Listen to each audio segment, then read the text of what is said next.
Hi, everyone. Hi. Hello. Look who I have in the office today. What are you reading? Better reading. And, of course, we have Kathy Lette today. And I am, I'm fangirling a bit because I just love all of your books. It's, Thank you know, you. and, of course, you've come onto our Christmas parties and, hung out with us there. But I know you've been to the office, but I don't think you've actually been to the office with me here. So... No. Yay! And even though we're side by side, we're going to chat. Yeah, straight through there. And also, I've just come from the pool. Can't tell it all. And I was just saying, look at this colour. It's such a beautiful colour. It's one of my favourite colours. Oh, it's lovely, isn't it? Yeah. Good. Thank you. Okay, off to a good start. All righty. So you're going to start seeing comments come up here where everyone just pounds on in. But of course, Jane Tara, Kathy Lette's here with me. And her last novel, Till Death Do Us Part, absolutely hilarious. And this one, the title of this, just brilliant because I got a divorce around the same time that this came out. So I was like husband replacement therapy. That's exactly what I needed. And to be honest, menopause was a breeze afterwards. So, it was then pregnancy and then childbirth, we stretched your birth canal right? 5 kilometres, and then the menopause, and then just when everything goes quiet, you grow a beard. All right. Thanks. Yeah, great. That's so funny. So we have everyone coming on. Kathy Lette's here with me today. She's been reading some books. We're going to actually start by talking about one of the books that she has read recently that we love in office, and we know you love it. And Dex is going to put up the cover, Lessons in Chemistry. Right. So, I mean, how is that the cover you read in the UK? Yeah, that's the cover. Yeah. I loved it. I don't know if you loved it. I loved it. Yes, I loved it. A lot of our readers, you'll see them coming down here. They loved it. But how amazing!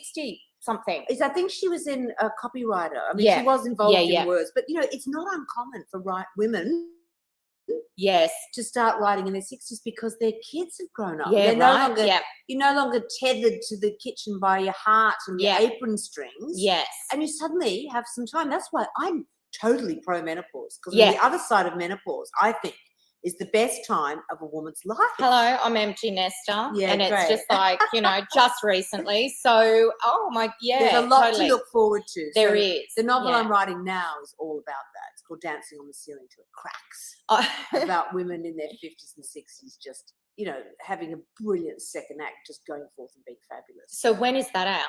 Next year, sometime early next year. Yeah. Oh, well, we'll have to have an event or something because, I mean, everyone here loves your books, and I love, the, women my age and, and kind of being us and being the way that we are. And being the protagonists and not being, whenever you read about women our age, they're either being, they wilt away with loneliness in their little flat and get cats, die and get eaten by their cats. Yeah. I mean, I love cats, but I mean, all the women I know are swinging off a chandelier with a toy boat between their teeth and going out with their girlfriends, having fun and being frivolous. I think you don't really come into your true self as a woman until you're in your 60s. Yeah, I think there was a massive shift for me as I turned 50. Yeah. And I'm finding the 50s, and everyone's like, oh my God, the 50s. Nah. I'm loving it. It can only get better. But I am just going to make a note of that. Toy boy, Kathy said. I think we should own the crone. Yeah. Oh, same. I'm always saying this to people. Don't lie about your age. Don't get the Botox. Let people read between your lines. Yes. Just own the crone. Yeah. So I'm going to ask readers, because I think this is a really interesting question, because I know the demographic of our readers. But do you enjoy reading stories with, women over 40 and 50 and beyond? And I know there's some great authors doing this now. So can you let us know if you enjoy reading those books? And I mean, I know for a fact that you loved, HRT, husband replacement therapy, and also the last one, Till Death Do Us Part. Till death or a little light maiming do us part. Yeah, light maiming. Just a little light maiming. And I love this. I'm going to ask you about your writing process, because you're funny. Okay, but you also weave in very topical issues for women, Yeah. and women of our age and everything. So when you're sitting there, tell me, do you talk to yourself? Do you how is it? How do you get those characters to be so witty and find that line that's really going to punch? But don't you find when you go out with your girlfriends that women are really funny? Oh, hilarious! I always Yeah. say it's a Yeah. great male myth that women aren't funny. Yeah. And I think men only say that because they're terrified what we're being funny about. I think Yes. they presume we spend the entire time talking about the length of their members, which is obviously not true. Because No, I mean just a little bit of the time, but No. We also talk about the width. Yeah. Which is much more important at my age. So women are friggin' funny. Yeah, absolutely. And also women are more verbally dexterous than men. Yes. Women use on average about 450 extra words in their daily vocabulary. Yeah. So that's why I call it the black belt in tongue foo. That we can fire one-liners and quips, and we can give a guy quiplash. Yeah. And it's I love that. And when I give talks in schools Quiplash. to girls, which I do a lot, Yes. I always say to them, when you go out at night, you're underdressed unless you've tucked a couple of one-liners up your trouser leg. Because if a man is being demeaning or a bit of a bully or whatever, if you can make other people laugh at him, Yes. you've got all the power. Well, I once read that what women are most afraid of is being attacked, and what women and men are most afraid of is being shamed, being embarrassed, belittled. Yeah. Yeah. And it's not my imagination that women are funny. Because, Yes. Anthropologists say that women in all cultures on the planet Yes. laugh more often than men, especially in all female groups. Yes. Because it's cathartic, Yeah. isn't it? And Yeah. it's a way of bonding. Yeah. But finding the humour in things is also the way of strapping a giant shock absorber to your brain. If you Yes. can laugh about it, Yeah. it takes the sting out of it. Well, I read a study that they show that there's an oxytocin kick to your brain when you go into like a tough, stressful time. And that oxytocin kick actually makes women go out and pull together other women, their community, because that's how they manage it. So and that's what I try to do in my books. I try and write down the way women talk when there's no men around. Yes. Yeah. And I just try and reflect them as honestly as I can. I mean, Yeah. they're having their dramas and their traumas and things, but still finding the humor in it as a survival mechanism. Really. Yeah. I know I do. Yeah. So. I think you do that so well. And what about Thank your you. daily writing process? Because our readers love hearing Do about they? that. Yeah, they love hearing about how your life plays out. Like, do you write it in 3 months, or is it over the course of a year and it's 2 hours a day? Do you have a word count that you hit? I'm a terrible role model because I can never say no to an adventure. So I have a lot of adventures. Yes. I mean, I'm always out partying and dancing and carrying on like an Yeah. idiot. And then the deadline looms and then I panic. Yeah. Then when I go into panic mode, I, shut the diary. Yeah. Just sit and work 24/7. Yeah, and, right. And get it Okay. out. And then I've got 3 sisters, so they're the best sounding board because I send them the first draft. It's so heroic to read the first draft. Yeah. It's like being seen in your really daggy underwear. Yeah. Not your La Perla. It's like being seen in your old cotton tails. Well, my underwear's daggy, but stain. okay. And if I get the same note from each sister, I know Yeah. that I have to take that note. So how how lucky, cool. right? That is great. Yeah. Yeah, that's So fantastic. I just panic. I just have a lot of fun and frivolity, and then I just panic and cry. Does that answer your question? Yeah, absolutely. And I think it's great. And I love hearing about the different processes, and I know our readers do. I'm going to go back and I'm going to read a few of these fabulous comments that are coming through, and there's so many. Sharon says hi. Yvonne says g'day from Moema. Hi ladies, welcome Kathy, says Julie. Hi Jane, welcome Kathy. Veronica. Vivian says hi ladies, lovely to see you Kathy. Christine, hi Jane and Kathy. Hello ladies, can't wait to hear what you have to tell us. Well, we've just been sort of sharing about being in your 50s, Malvina. So and I think it's an important conversation that women need to be having, just about because the cloak of invisibility is handed to us. Yes. So but it's quite liberating no longer being in the male gaze. I mean, we can still be in the male gaze if you want to. Yes. But it's quite liberating. And it's on your terms, but isn't it? If you've got this cloak of invisibility, it's a superpower. But are you going to use it for good or for evil? That's what I always think. I do think that you go through a period in your 40s where there's an adjustment. because and especially, if you've been using your kind of looks, which, we all do a little bit, there's currency in it, to get to the front of the line and suddenly you're not being served. So, I think in your 40s, there's a bit of that, then there's an adjustment and there's power in it. Well, I think they should ban wolf whistling for any woman under 50 and make it compulsory for women over 50. All right. Well, let's get a one of those online decks. Can you just start up one of those online petitions for us, please? Yvonne says, "Hello, ladies." Sharon says, "I'm reading Before We Were Yours by Lisa Wingate. Great book."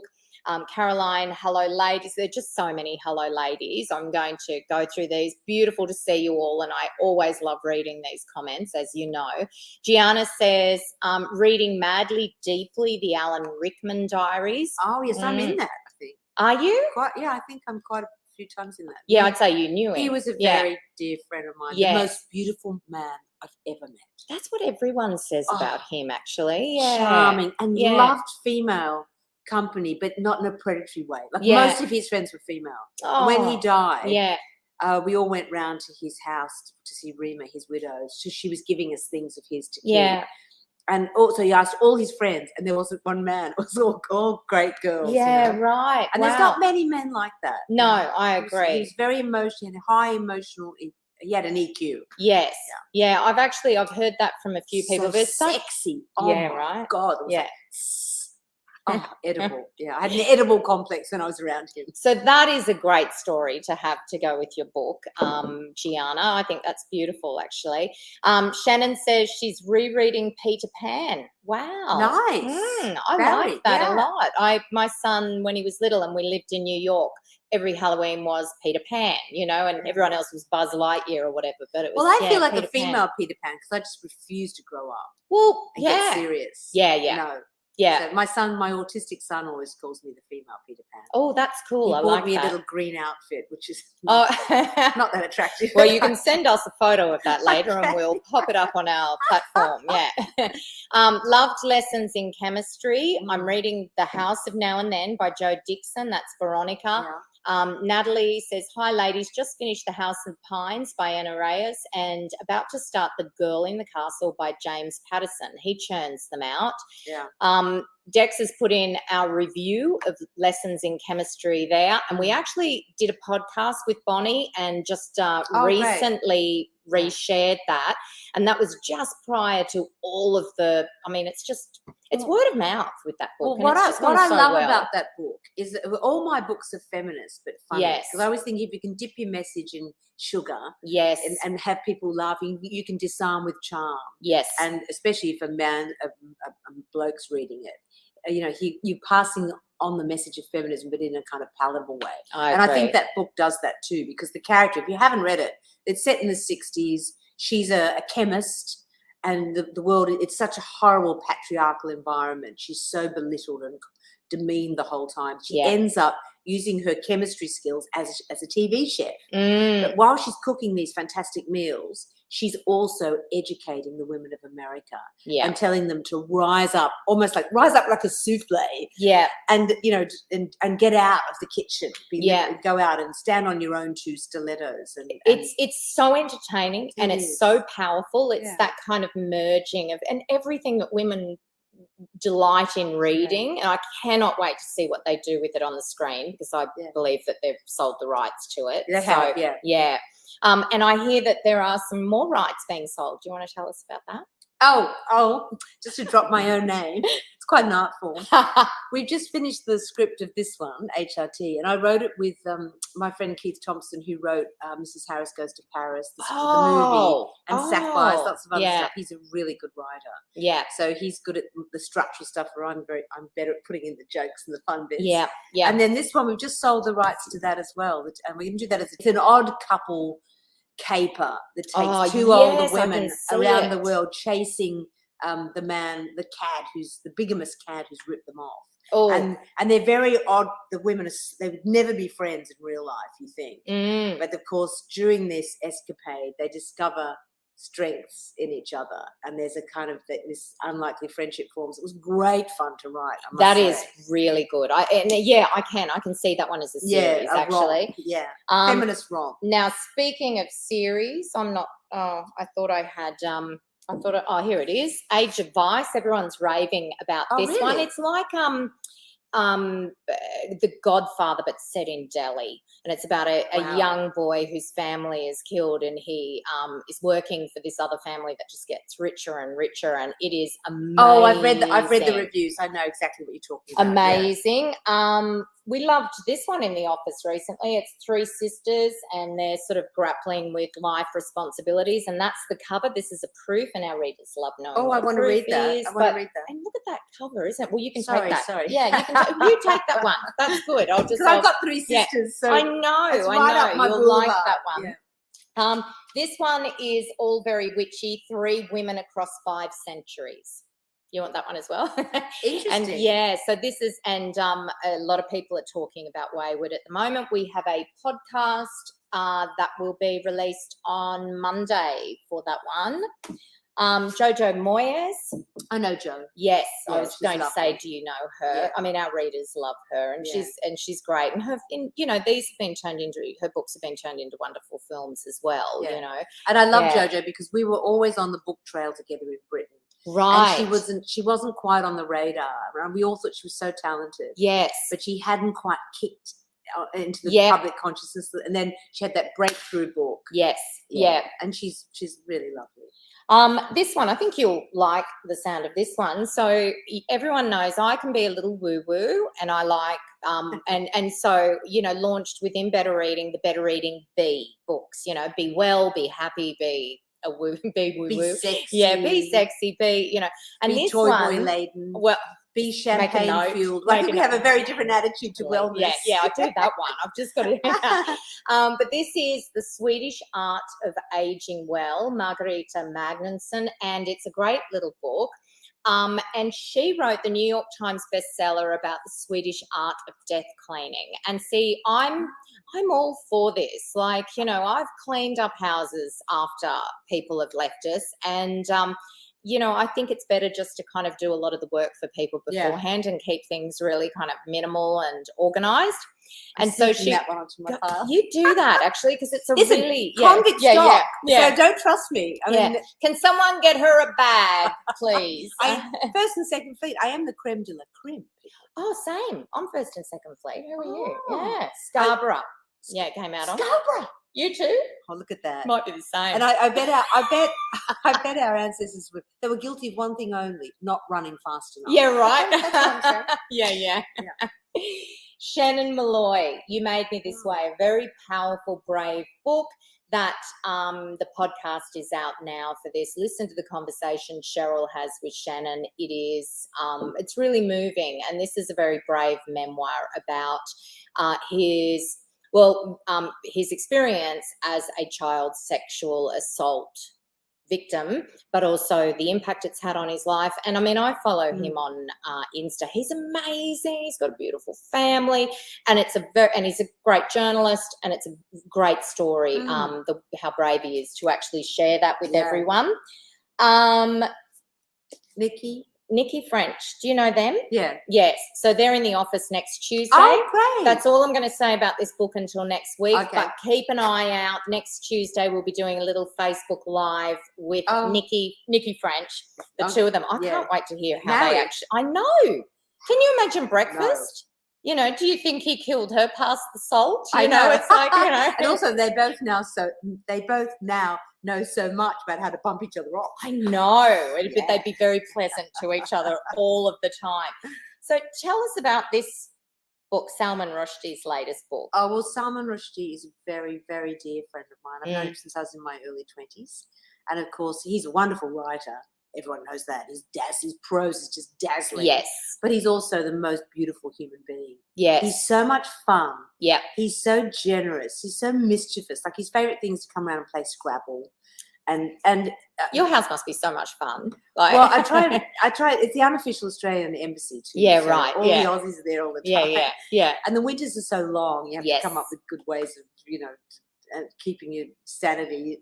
But I think we should all. It's beautiful. I've only just started the book.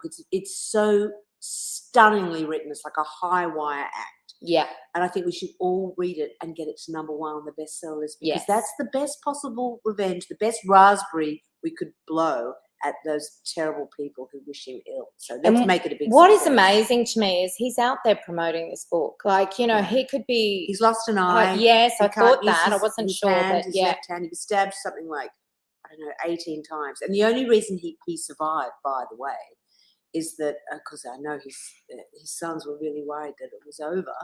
Is he was doing a literary event. And it was all retired people, and it was upstate somewhere. Yeah. When they said, "Is there a doctor in the house?" about 100 hands went up. Oh, wow. And they knew what to do to save him. So yeah. So Yeah. let's get that book to number I one. agree. Let's do that. You know, we support authors, and I think this is a really good way of showing, no, we're going to continue reading his books.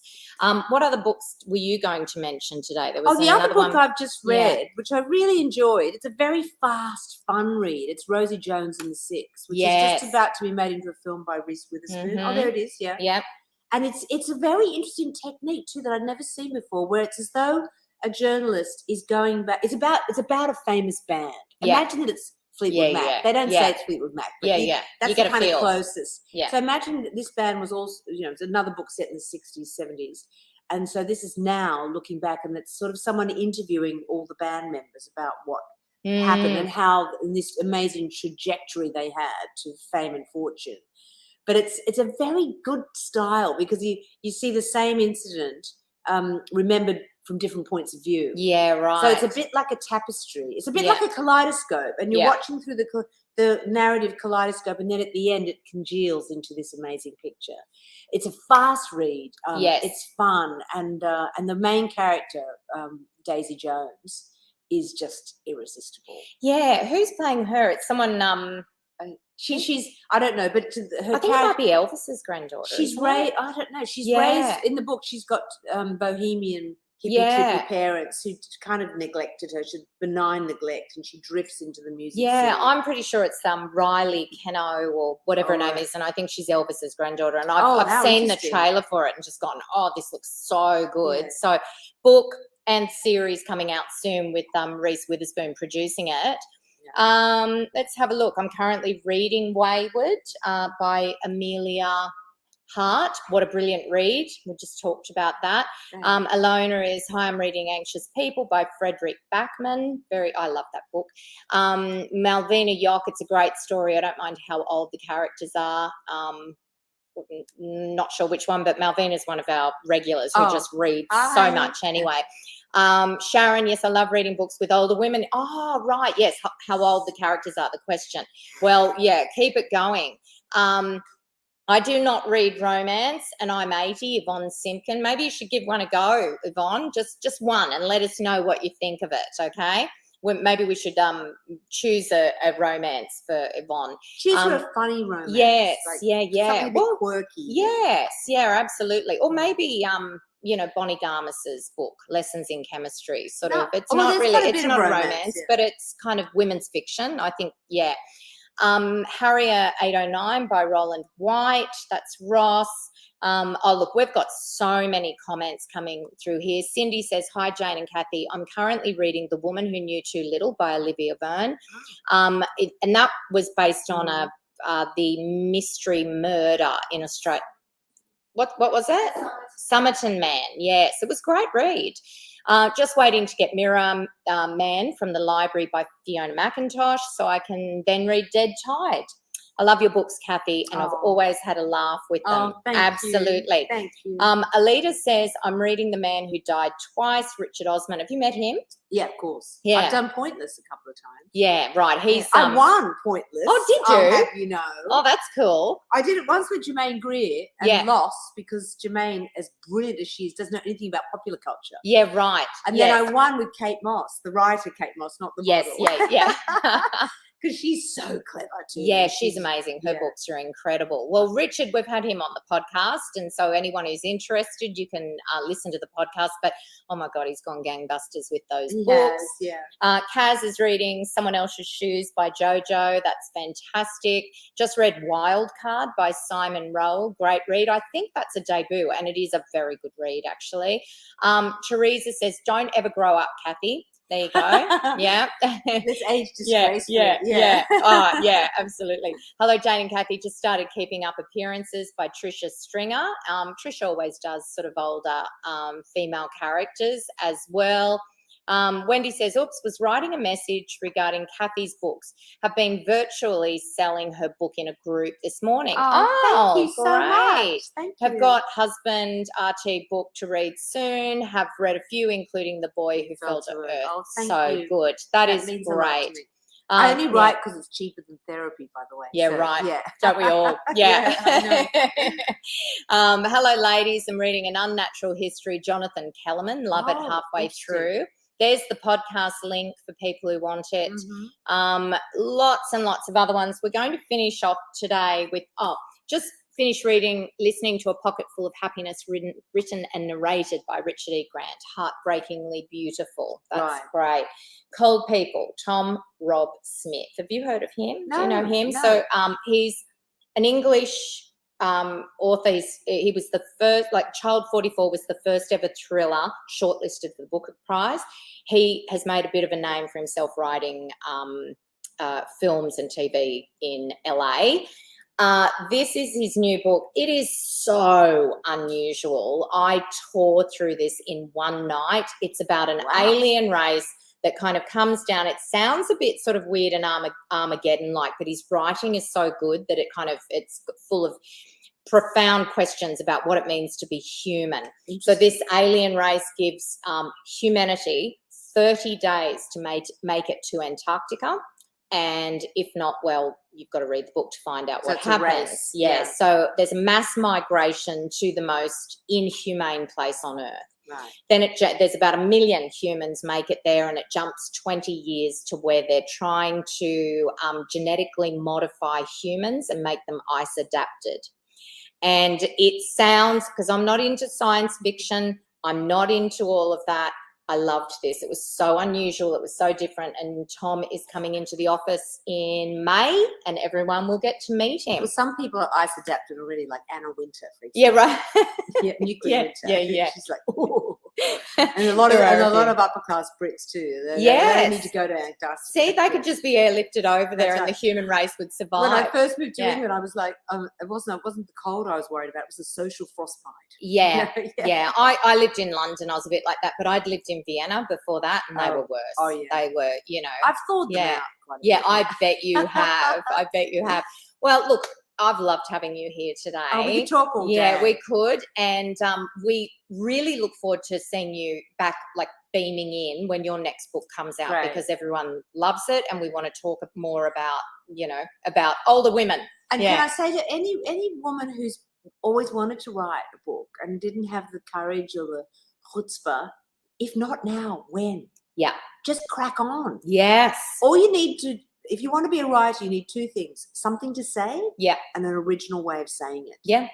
So just do it. Yes. It can bring you so much joy. It is very cathartic. Yeah. But it could also, your story could also help other women. That's another reason I write. Yeah. I always think whatever's annoying me and driving me crazy, I think if I get it down on the page and it makes any other woman in the world feel she's not alone. Yes. Better than winning the Booker Prize. I agree. And, the more, like, you're talking about women of our age who are going through menopause and having breakups and all of that sort of stuff.